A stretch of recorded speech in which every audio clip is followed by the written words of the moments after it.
Well, we're back, everyone. It's the 200 Cops. Schultzy, what's going on? Mate, there's a fair bit going on. Actually, both of us been pretty busy of late. I know you're away bloody doing some training at the moment, and mate, I'm flat out doing work and doing the podcast and trying to keep Pete entertained. Which is costly because you got to drink quite a bit. Yeah, mate. I tell you what, for podcasters, we make bloody good employees for other people because we're doing our best to try and pump this up. But it's like, geez, I got to do this, I got to do that. It's like, hey, we'll get there. We'll get there, folks. We'll get there. That's true. We'll keep recording. We'll keep pumping them out week after week. But we're just trying to improve a few things, and we've got a few things in the pipeline. But we're just struggling for time. Anyway, we'll get there. No complaining. No complaints. What are we up to, Schultzy? Oh, tell us about an upcoming event, mate. Well, mate, yes. Well, we got a couple of ones.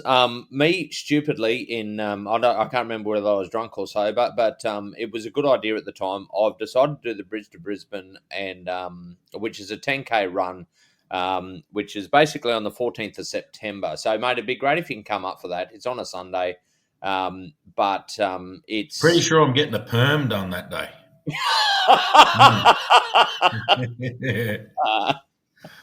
Oh, jeez. Mate, your hair's constantly permed. What are you talking about? Oh, mate, no. The only running I'll be doing that is running for my life to get away from something like running for fun. But that's okay. That's okay. Well, look, for everybody listening, I started doing the City to Surf when I went out to Ramangini and I couldn't drink piss, and so I had to get fit. But the best part about it is the drinks afterwards. That's pretty much why I do it. But it's a good get together with people as well. So look, we're also raising funds for the charity, for Nick White's charity, Bellatar Fortitudium. So if anybody, I'll put stuff out on our socials. It's a really good cause. And look, I've decided to put myself in as running, and I know there's going to be a few people joining as well. I've started up a team, so yeah, get on board. There'll be stuff coming out in the socials, so if you can come down, at least come down, mate. Even if you don't run, I don't care. But the drinks afterwards are always. I'll do my best. I'll do my best to get there. So, mate, the other thing we have got coming up, and this is something started. Duggo. So not the Duggo, the NT Duggo. This is New South Wales Duggo, or Damo Dugs. Mate, he's coming to the Gold Coast, and we're setting up an event for the 18th of October to be a Saturday. It'll be starting at 12 p.m. I'll put more stuff out there very soon. I'm going to do a bit of research in the best place to hold it. But we're going to get a whole group together of ex-cops and current cops down there. And I thought, mate, maybe we might do a bit of a live show to start off. Just to kick it along a little bit, but mate, I reckon that'll be heaps of fun. It kind of reminded me what we did with a lot of the old school cops at the Indooroopilly Hotel not that long ago. What do you reckon? That was a good show. That was a good show. Yeah, so that'll be good. Yeah, get along. 18th of October. More information to come, but that'll be good because I do love a catch up. I live in the civilian world now, and every now and then you just get together with a heap of, not just coppers, ambos, paramedics, paramedics and ambos, the same thing, Schultzy. My brain doesn't work very well today. Anyway, fireys get together, the screws, whoever else, we get together with everyone and you sort of just all get it. So, yeah, definitely. And members of the public. It's all good. Yep. Anyone. Yep. Yeah, well, exactly, mate. I made sure Pete Mattiatis put it in his phone this afternoon. So very good. He'll be coming along, and I did ask Chris Luxon. He said he's going to go overseas somewhere, Central America, I think. Mexico. He's going to, and I said, "Well, cancel the bloody trip." Jeez. Yeah. Oh, absolutely. So that'll be good. So 18th of October, and we'll get something, and there'll be more information to come. So that's bloody spot on. Good work, definitely. Mate. And look, for anybody who's listened to episode 74, Ben Hosking will be there, and we'll try and get a few other people along as well. And I'm sure we'll get quite a number there, hopefully, because it'll be a little bit. We did one up in the NT, and that actually worked quite well. But we only set it up a couple of days before, so this one we're starting up a couple of months before. Yeah. Yep. That'll be good. So, mate, that'll be good. But mate, let's move on. So today's episode, we're going to do a bit of a Q&A because we've had quite a few people get in contact with us. And I know, like the last few episodes, I said, we'll give the shout outs in the next one because we've had quite a few people chatting to us on the episodes as well. But it's always important to come. Well, apparently people like us and we're funny and we joke back and forth and all that sort of stuff. But mate, I reckon what we're going to go into. So actually, I've got one. I haven't mentioned this one to you yet, and I just saw it come in. Leon Clayland got in contact with us, and he said just a quick an odd question came to mind when he was listening to our episode on police negotiators. He said he said, did you ever hear of any bloopers? So this is something. Did you say the wrong thing or something like that? When you've been trying to negotiate, or do you know of any? It happens all the time, but it's a really quick thing that you sort of move through. You fumble around words and you say something. The best one was, he wasn't a negotiator himself. He's just a good bloke, a big Yorkshireman. Anyway, he calls everyone love. It's just what he does. It's all right, love. Love, it's okay, love. That's just how he speaks. All right, sweetheart. We go over here, and he's not condescending at all. It's just the way he is. He's a very nice bloke, and that's how he talks to people. Well, we were negotiating with a lady, and she was in a bit of a mental health crisis. And he's gone, okay, love. So what are we going to do? She goes, don't call me love. I'm older than you. And she's ripped him a new one. Anyway, I'm sorry about that, love. I won't call you love. Oh, I'm sorry, love. I won't, sweetheart. I'm sorry. Oh my God. And he couldn't do it because he always resorted back to that. Anyway, I've just grabbed him and said, you're out, mate. So I called him ma'am. And anyway, she seemed happy with ma'am. So from then on, because she wouldn't tell us a name, so I didn't know who she was. And we're sort of, okay, darling, that's all right. We're trying to, it's hard to portray it, but it's not condescending. We're not speaking in a condescending way. We're using terms of endearment that hopefully put them at ease. And but that one sort of grabbed me straight away. As soon as you mentioned it, I remember that because it was like, mate, you're out. She said, don't call you love. You just called her love 3 times and then called her sweetheart. You're out. Yeah.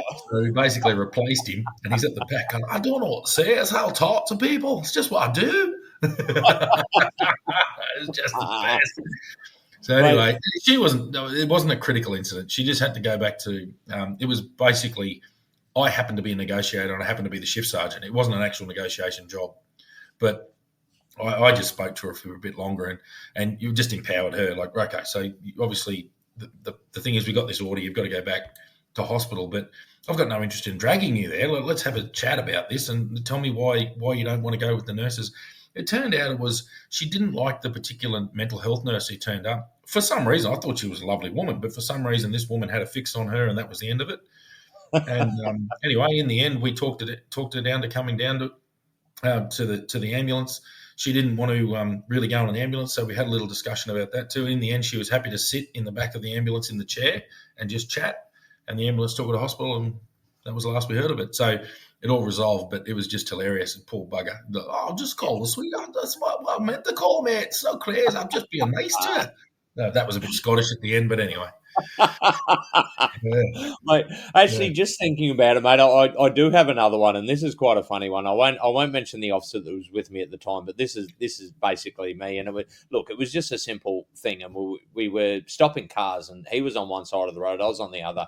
We're just doing random breath tests, and anyway, it was just coming on to dark, and I pulled over this ute, and this gorgeous woman was in there, and look, she had quite nice breasts, I'd say, and so they were quite clear as the seatbelt goes between them. And anyway, she was lovely, and I was just sitting there and said, "Oh, look, I've stopped you for a random breath test and all this." She was just really nice. She goes, "Oh, I've never done one of these before," and I've gone, "Look, it's all right. It's very easy. All I need you to do is seal your lips around this and blow until I tell you to stop."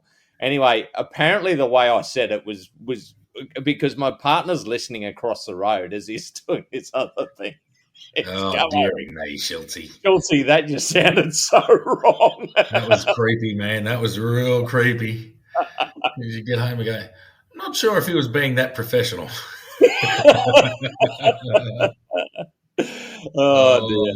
there's some funny ones. But mate, actually, and another one came to mind, and I believe this is you. Now, this is a case you had to investigate when you were in Tennant Creek, and you didn't realise when comms put you back onto the supervisor that the recording was still going. Which one's this? You Well, can't the one. blindside me with this. My memory doesn't work. Well, mate, you remember it was reporting a death down in, I think, Walkup, was it? And you were on the phone, and you said, oh, you just wanted to get put across to the person that took the call to Oh, get you'll have them. to tell it. Yeah, I do. It's vaguely, yeah, it's tweaking. I can't remember it though. But yeah, keep going. And You then you tell it, talk. and I'll respond to it. So you're talking to the comms operator, and then the Yeah. comms operator said, "Oh, do you want to talk to the supervisor before you go?" And you said, "Yeah." And you didn't realise when the phone got put on hold that it was still recording. And of course, those recordings can get pulled up to be heard in court. And I Yeah. think it was Andy Bedwell at the time. He said to you, he goes, "Oh, what is it, Damo?" Damo, you've gone, mate. It's not a death. It's not a suicide. It's a fucking homicide. Oh, yeah. Oh, yeah, that got played in the Supreme Court. Yeah, so, yeah. So I'm reporting it. Yes. That. Oh, my God, that's a good memory, Schultzy. I couldn't remember that for the life of me. So I was trying to talk to Bedwell and, or whatever it was. I can't remember the exact details. But what it was that the recording of the phone call of me trying to get back to Tennant Creek, going, yeah, I just need to speak to such and such. And anyway, someone's got back on and go, oh, you're at the suicide down in, I might have been talking to comms in Alice Springs. I can't remember. Anyway, they put me on hold and I've gone, fucking suicide be fucked. It's a fucking homicide. And at that stage, we had nothing more than I'd turned up at the scene and gone, that person did not kill himself. So we'd been sent to a suicide and gone, this is not a suicide. This is a homicide every day of the week. And we've now got a major crime on our hands. And so I had a dead body in the paddock surrounded by drunks and, very minimal resources. And then my recording gets played in the Supreme Court. It's not a suicide, it's a fucking homicide. It's like, I can see you were quite passionate there, detective. Yeah, well, yes, you're on it. Yes. And I was like, yeah, no, you're quite certain. Tell me more about that, detective. Yeah, so anyway, that was, always remember when you're speaking on official channels, you're normally being recorded. Yeah. That's not so much a negotiation stuff up. That was just you're just talking. You're just tired and busy and you're talking. So, we're all humans, remember. Yeah, mate. I've got one more I'm going to mention, and this is not by either one of us. It was actually one of our squad mates, and I won't mention her name, but probably she wouldn't mind. But of course, when you interview a suspect, you do it on a recorded interview, and their video recorded and also audio. Anyway, we didn't realize, or she didn't realize at the time, that when you press stop on the record machine, it still records for probably another 5 seconds or so once you stop. Anyway, she's done this interview, gone through really. Anyway, this guy's lied the entire time, all the way through the interview, just basically gave bullshit. And anyway, she's pressed stop and she's turned around. She's going, right, now you're going to tell us a real fucking story. Yeah. Yeah. Dragged out a phone book. Can barely lift it. She's so little. Yes. Yeah, I do remember that one. Yeah. Oh. So, sorry, to just go back to the negotiator thing, you make little mistakes, but you don't generally monumentally stuff up when you're actually in an official negotiation because it's a very planned response.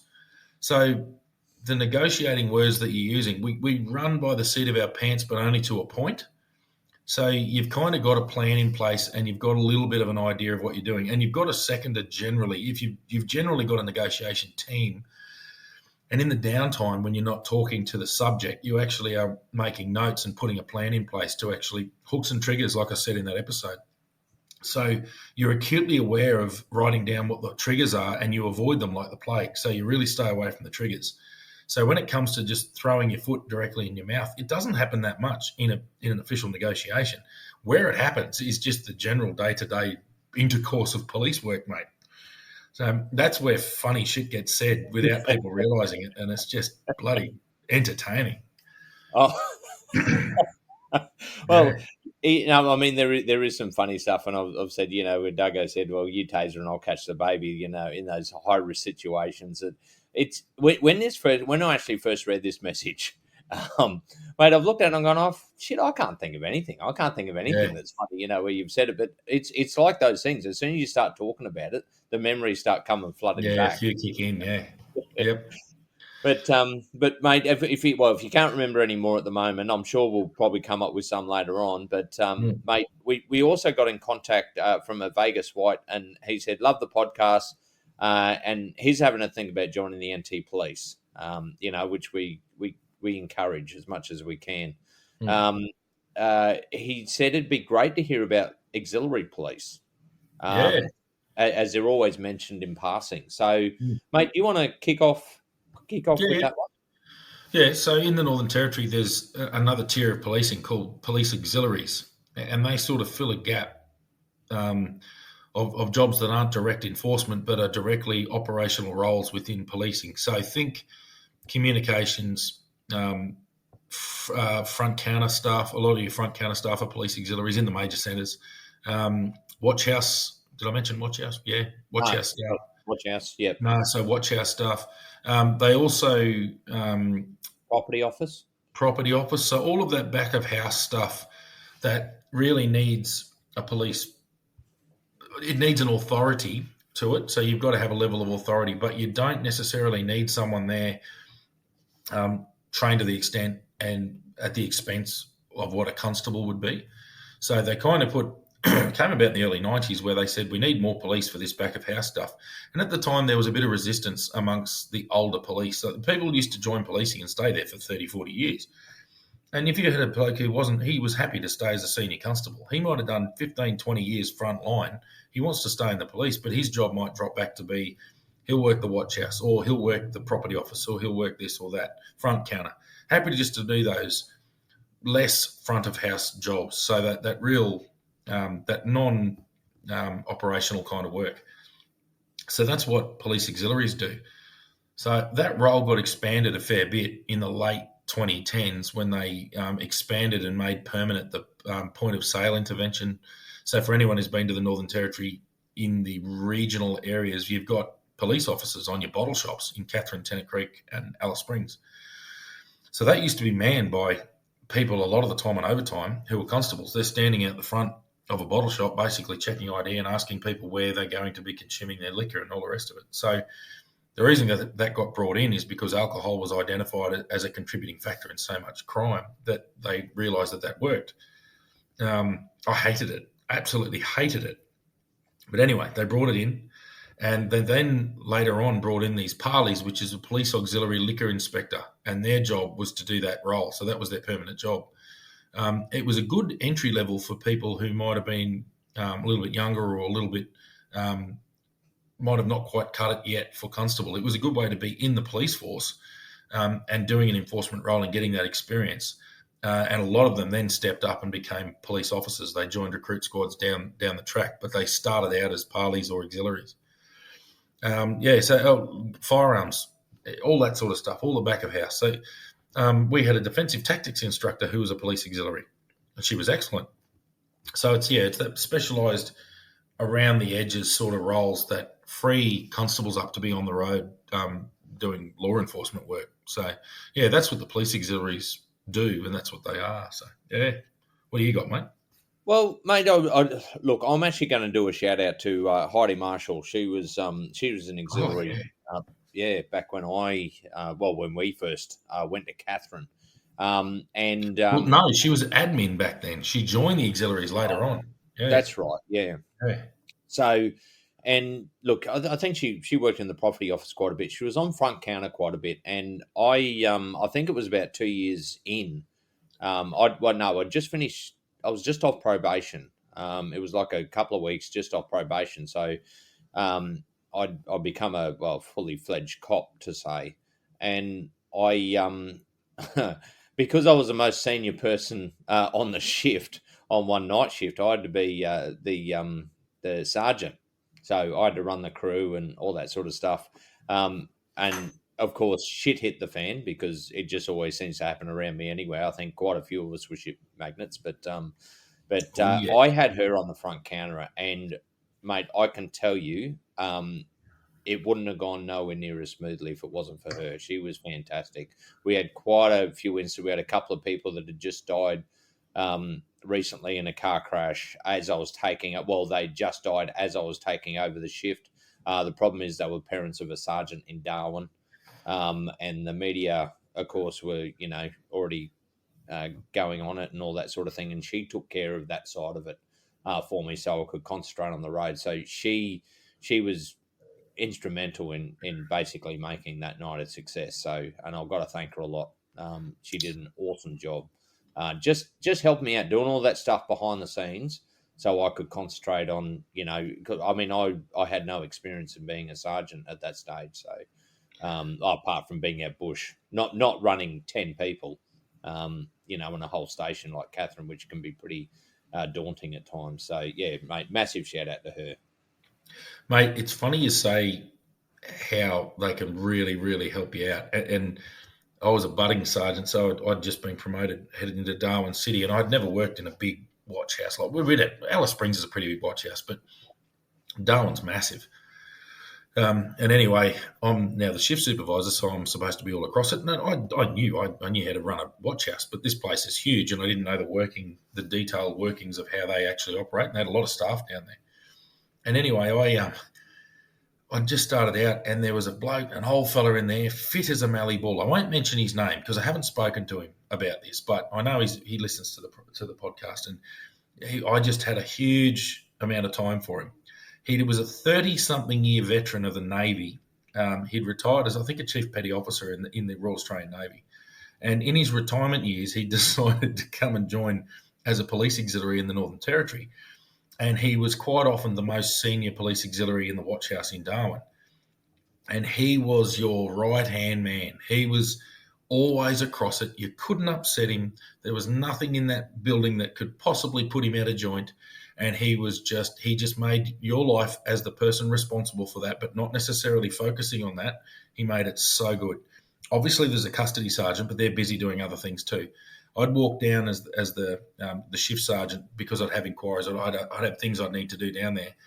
And he's like, "G'day, Sarge. How are you?" And the man's old as my parents. Like, it was cool. "How are you, Sarge? How can I help you today, Sarge? What can I possibly do to make your life better?" And in a completely genuine way. And he was just a legend. And he just looked like Popeye too. Like, he was such a sailor. It was so good. He had a brilliant way with prisoners, just an excellent way of de-escalating situations with prisoners. If they couldn't be de-escalated and force was required, he was perfect at using minimal force, but just effective force.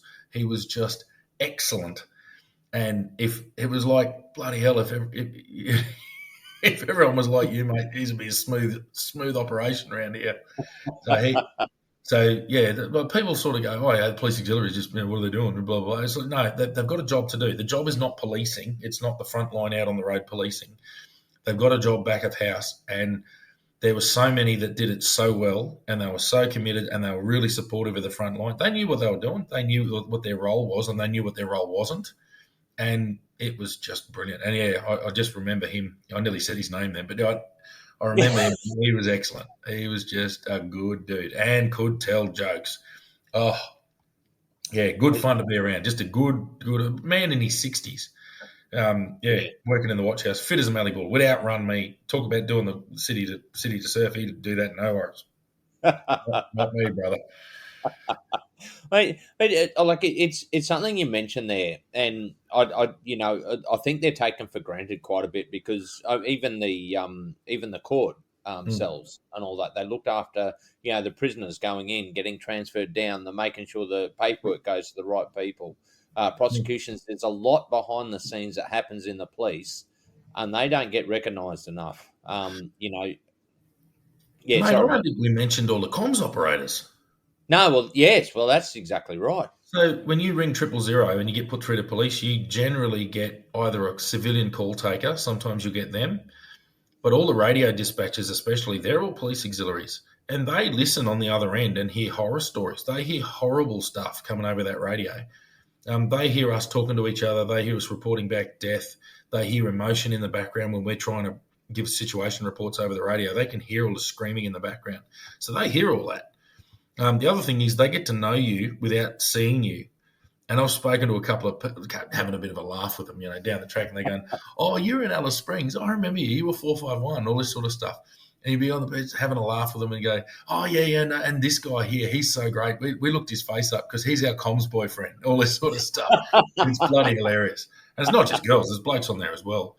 But it was just hilarious. But they were excellent. And I remember during the Ben Hoffman shooting, one of the police auxiliaries the police auxiliary who was operating Channel 1 was quite young. She was a young, in her early 20s, comms operator, and she was absolutely outstanding. She's hearing over the radio, shots fired, this, that, and she's repeating them back. She just did her job perfectly. And I was told at the end of a shift, she had a bit of not a breakdown, but she had a bit of a moment where she just needed a bit of like, oh my God, have I done the right thing? That was the most insane stuff. And I listened to all her comms back over the preceding days and weeks. And anyway, she did absolutely brilliantly that night. Like, she was absolutely perfect on the radio. And I remember I logged in with Trident probably 3 weeks later. So I was a Strikeforce Trident supervisor, whatever my car was. And I remember her voice came over it. And I just said to her, "I've been listening to your..." And I said it over comms. I said it over Channel 1 because I wanted everyone to hear it. I said, "I listened to you over the Ben Hoffman stuff, and I want you to know that you did a brilliant job." I just told her that. And apparently she went a bit misty. She started crying because it had obviously been a hell of a show for her. And I just thought, no, she needs public recognition for that because that was absolutely brilliant. And there was so much going on at the time that she probably got overlooked. But I didn't overlook it because I remember hearing her on that comms. I heard her comms for hours. She was still on shift for hours after that. So yeah, that's the auxiliaries, mate. Yeah. They're an essential part of the police force, and they get overlooked a lot. Yeah, definitely. It's funny when you talk about auxiliaries, but when you actually go into those roles they do, it's phenomenal. And it's all that background stuff, all that stuff behind the scenes. And look, we wouldn't have been, sometimes you see the detectives as show ponies or the sergeants as show ponies. There's a massive team behind it that makes sure that happens. I've been spoken up a number of times, but if it wasn't the crew underneath me, there's no way in the world I would have been a success. So there's a crowd around you. It's just it's the team you're with. Yeah, it's pretty wild, that's for sure. Yeah, no, definitely. So, anyway, I think we've actually lost Damo. He's frozen at the moment, people. But look, I'll keep on moving on. Actually, it's quite scary. He's looking at me now. Oh no, he's back. He's back. Are you back, Damo? I'm back, mate. I've heard you the whole time. I heard everything. No. Oh. So, mate, he's just got this look on his face. Oh, now he's gone out and he's going to come back in again. But that's all right. Look, I just want to touch on early on. I remember like some of the auxiliaries taking some really frantic calls when we were in Catherine, and they were just absolutely fantastic and calm, and just kept it moving on. But so anyway, it's a bit lonely when you're talking by yourself. But I'll keep on going anyway. So hopefully you should be back shortly. Look, we're going to... Geez, what are we going to talk about now? Because the problem is I actually have another thing to move on to. However, it's a bit hard if Damo can't hear me. So what we might do is actually stop it here and then we'll kick it off. Nah, mate, I'm back. It's just the third world internet down here in New South Wales, mate. I just don't know what's going on. Yeah, no, that's not entirely true. There's pretty good internet down here most of the time. It's just a bit sketchy every now and then, but that's okay. Well, it's funny, mate. Like the last couple of episodes, we've had to. I had to actually do a bit of editing in the last one because poor old Jared dropped out. We both went walkabout. And it gets lonely when you're talking to yourself. But anyway, mate. So we're just still finishing off on auxiliaries. Yeah, so I think the big takeaway from the police auxiliaries are that they are definitely overlooked in policing. People don't really understand the roles outside of that. But I think when you work around the territory enough, you really get to see why they are important. They do such a good job in those specialised little back of house roles. And they're a huge resource to the police force. So I had some great mates who were auxiliaries, and they just did their job. They were happy. So Yeah. What else have you got, mate? There was a couple of Q&As there. We had a couple to talk about. Oh, mate, we've got a shitload. And look, for everybody listening, we're doing something slightly different. We're going to record one today and one tomorrow. So, I mean, we're recording this on the Wednesday before the Friday release. But the reason we're doing that is because we're trying to upgrade our social media output and all that sort of stuff. So we're just trialing a few things, and I suppose evolving would be the story. Yeah, we're evolving at the speed of rocks, but that's okay. But mate, one thing. Oh, geez, I actually did have it before. We're going to talk about a couple of things in the next episode. One, we've had some response about the OC spray. Being used in WA. So we got a WA cop that got in contact with us. And he actually gave us a really, really good rundown of his experience and his knowledge that surrounds it. But that'll probably be coming up in the next episode. Yep. And this will answer one of the questions for Jack. So Jack got in contact with us, and he's just he's just found our podcast, and he's still got plenty of episodes to catch up on. But he's living in Darwin, and he's in the army and has aspirations to move into policing. Now, I think it's important also, while we're on this thing talking about auxiliaries and all that, one of the questions is, so he asked, what are your experience with ex-military members becoming police officers? And I know we've touched on it a bit, but we had a lot of ex-military. Including me. Yeah, well, yeah.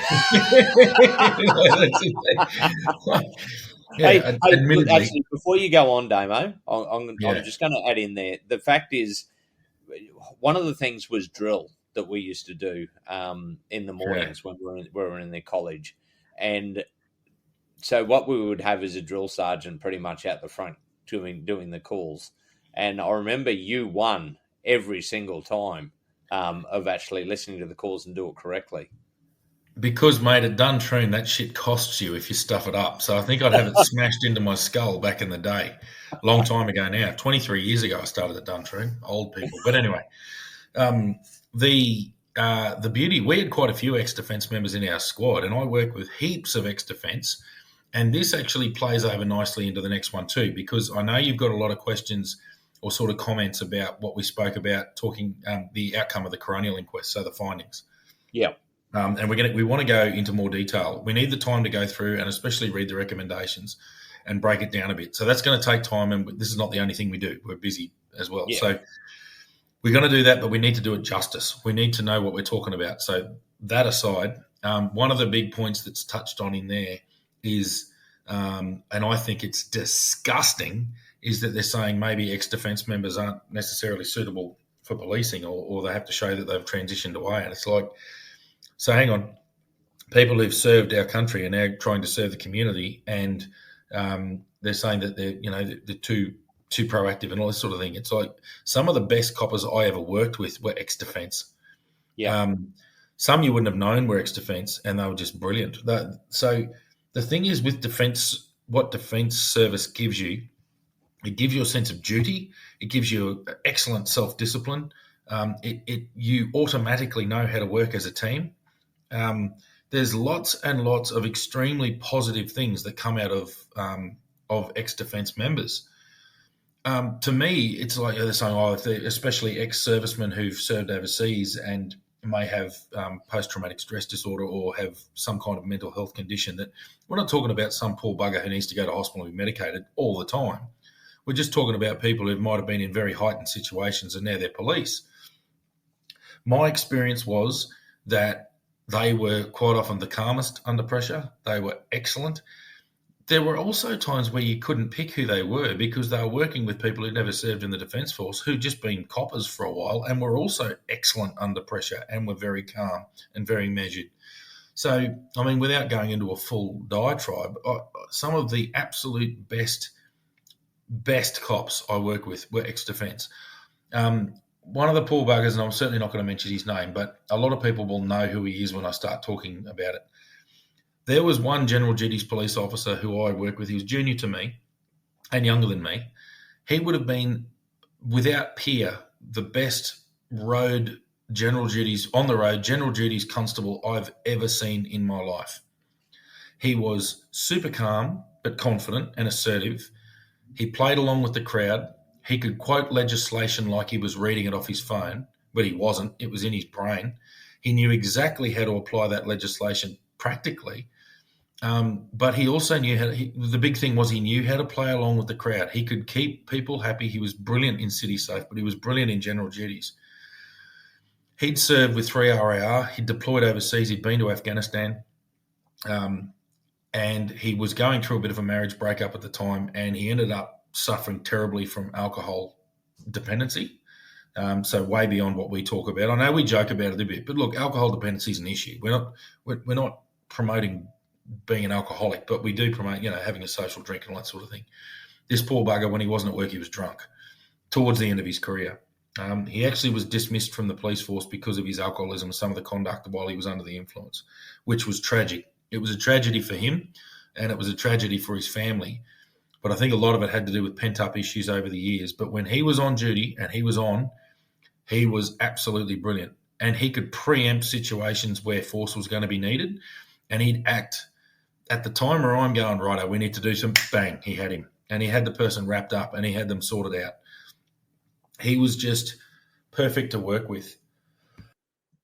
And I say work with because while I was his supervisor, you didn't have to supervise him. He was excellent. He was where he needed to be, doing what he needed to do, showing the new guys how to do their job. He's a very experienced senior constable by this stage. He had 7 or 8 years in the job, which is a lot of time in the Northern Territory. So he was excellent, ex-defence. The number, I remember having a conversation with a fellow who'd served in the Special Forces community overseas, and I'm not going to mention units and stuff because it's pretty small. And I remember the conversation we were having, and we're going, oh, geez, you guys must have had some time. And I've mentioned this before, and he goes, actually, I've mentioned it on the podcast before, where he's come back with, the worst job I remember, we were completely surrounded. Everyone had machetes. They all had this and that. There was only me and my partner. I was like, what do you mean, partner? I was like, oh, no, we weren't in Afghanistan, mate. We're in Port Keats. Yeah. I was like, holy bloody hell. So this guy had been on some extreme combat operations in Afghanistan in the Special Forces community, and the most scared or the most concerned he'd ever been for his own safety wasn't in Afghanistan. It was in the Northern Territory. So, yeah. But, mate, I think the transition from the military to policing, because we've got to be whole about this as well. The big one and a couple of the downsides I did see early on, you've got to realise that policing is a paramilitary organisation. Yeah, sure, there are military structures within the police force. Some of the ranks share the same name, but it is a very different role. You're not in a huge team, unless you're in the tactical side of things. That is very militaristic, and it has to be because that's what works. But when you're in a patrol group, you've got a lot of autonomy. You basically dictate how you're going to do your job, and you make the decisions on the ground in conjunction with your partner. And then obviously through the supervision and through the chain of command and through prosecutions and all the rest of it. But there has to be a level of understanding and empathy that comes in policing. So a lot of the military can be yelling and screaming and barking, and this is what we're doing, and we're doing it now, and don't question it. This is what's happening. Well, policing's all about questioning everything. You need to, if you've been given an unlawful order by a superior officer, you need to be able to go, no, we're not doing that. I know that exists in the military as well, but it's a lot harder to do in the military than it is in the police force. You need to go, I'm not doing that. There's a couple of examples, but I've been given unlawful commands by bosses before, and one of them was, we were told at a certain area there's a big festival on, and we were told that I want you to run the drug dogs through every single tent here because it's full of drugs. And we're like, No. What's the definition of a dwelling house? The very last line in the definition of a dwelling house is an erected tent. It literally Yep. becomes a dwelling, and to enter a dwelling, you need a search warrant. Yep. So we're not just running a dog past it and just going to run a dog and seize drugs without a search warrant. An erected tent is a dwelling house, and that's the end of that. So, that's where we pushed back and said, no, so that's actually unlawful. We're not doing that. So, and then he to his credit, he acknowledged that, yeah, sorry, boys, you are correct. It is. I was mistaken there, and well picked up, and I'll pay him that due. But yeah, it's harder in the military, and I did realise the military guys can be quite hard. They come out of the army and they're very hardened, and they don't have a lot of time for dickheads. They do develop it. You do develop that calmness that those hard edges do wear off over time, and you need them to wear off to be an effective cop. So that's the other side of ex-defence members coming into policing. Yeah, mate. I look. You worked with. Oh, geez. I don't know. I couldn't say hundreds, but definitely plenty and plenty of ex-military, and they were all excellent. I don't think I ever really had a problem, and what you said is exactly accurate.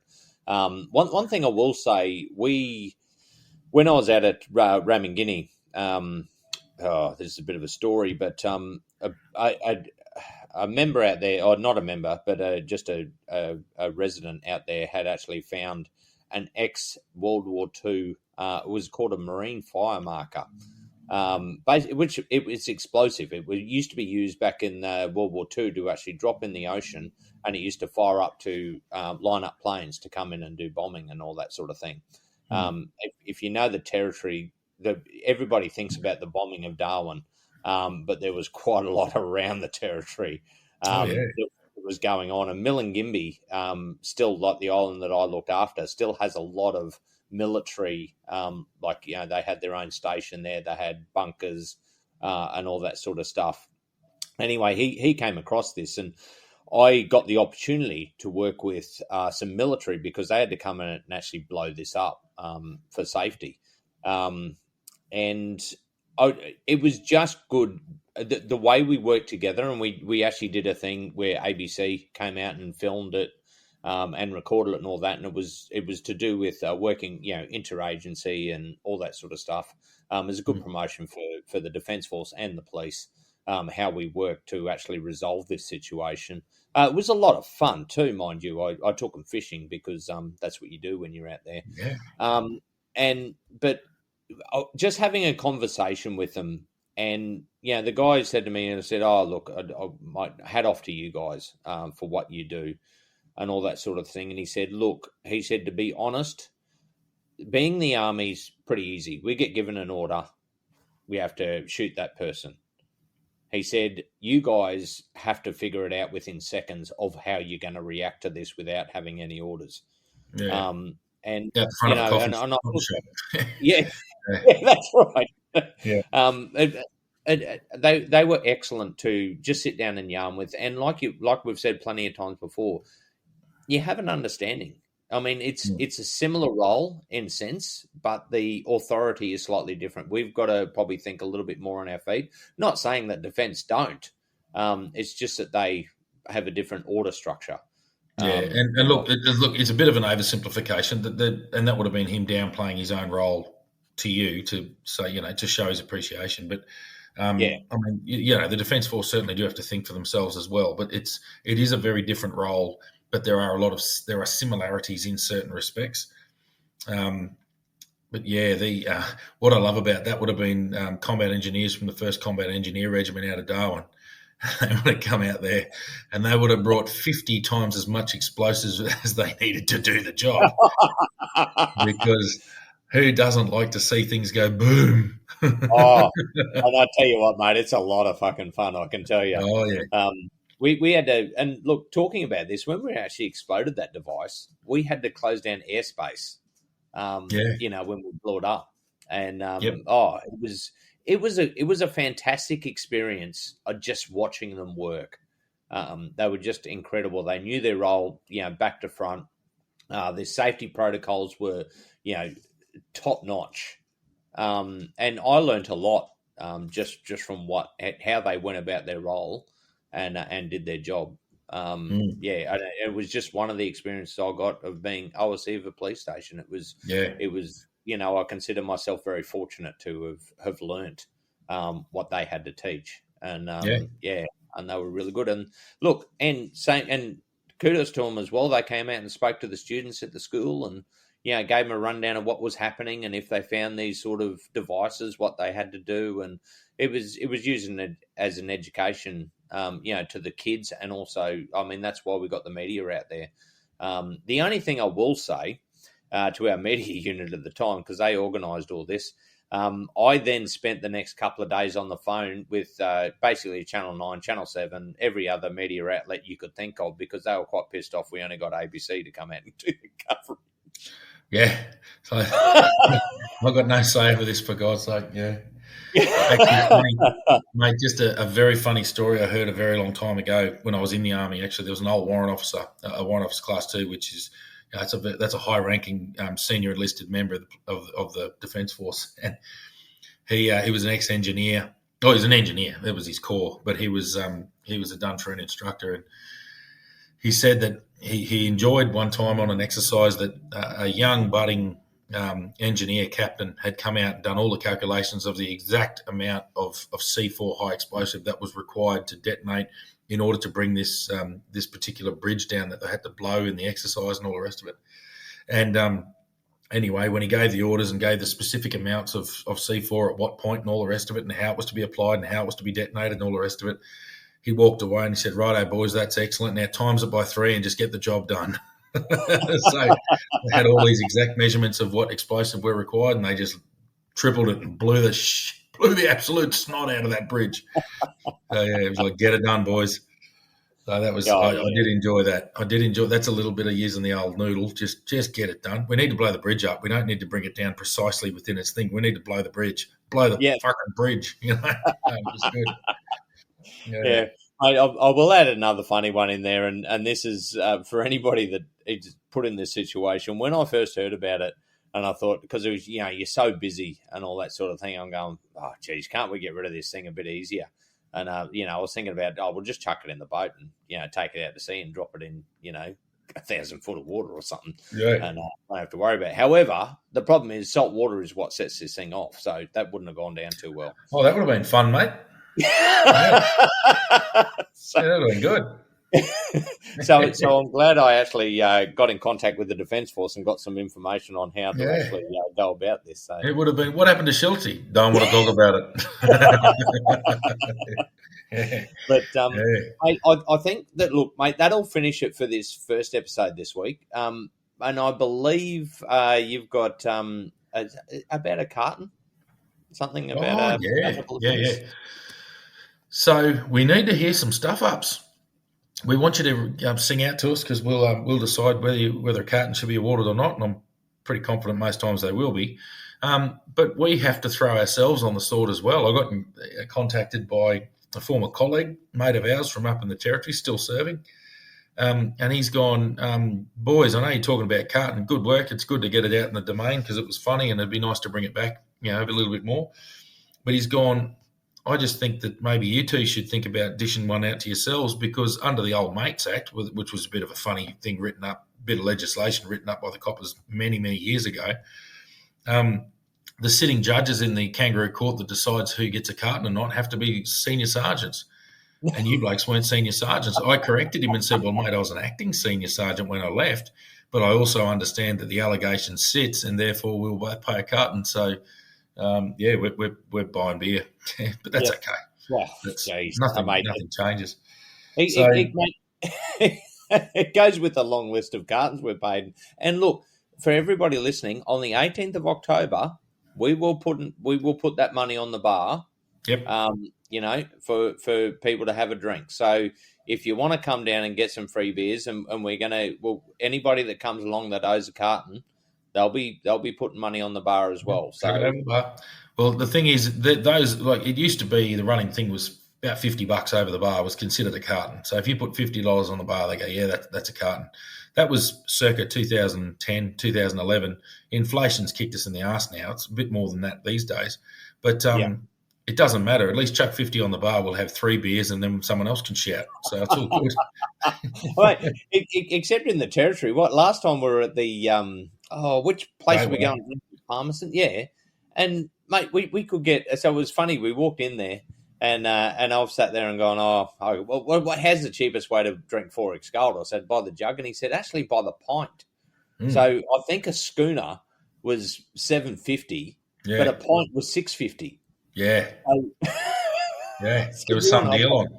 Yeah. So you and I could actually get a pint for $13. It was outstanding. Yeah, the shatter pints, and that went downhill quickly. But anyway, that's a good way to finish it off, I think, Schultzy. Definitely, mate. Yeah, so we'll move on and look next for the next episode. We have got some more questions. There's still quite a few that Jack asked. We're going to go into that.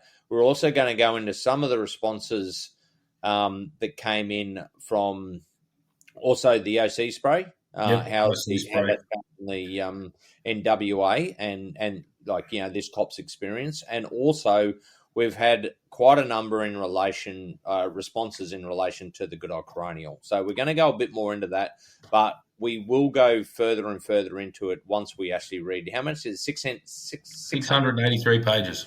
Fuck. Mate, I read some of the recommendations and it just pisses me off. So we're going to it makes the novel War and Peace look like a pamphlet.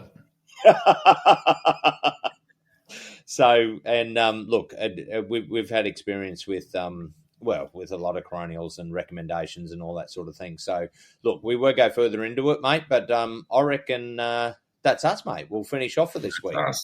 All the best. We'll talk to you soon.